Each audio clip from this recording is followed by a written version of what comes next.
Bienvenidos y bienvenidas todas al acto de celebración del 35º aniversario del FECOR. Bueno, antes que nada, Agintaria, FECOR Recogidea, Laguna. En el 35º aniversario de FECOR queremos poner el foco en la sociedad.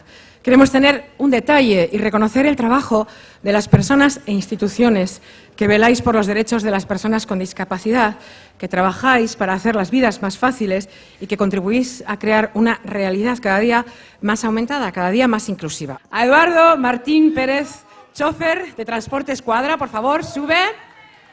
A Nieves Urbieta, donante en vida. Al doctor Alfredo Antigüedad.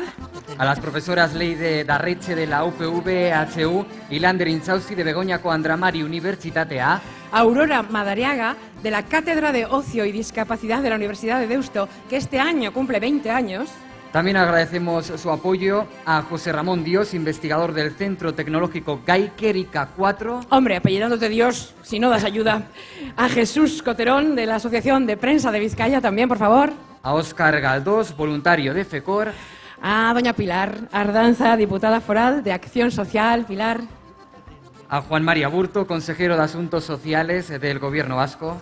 Y a Yeneire Urquieta, representante de EUDEL, la Asociación de Municipios Vascos. Ahora sí, fuerte aplauso, por favor.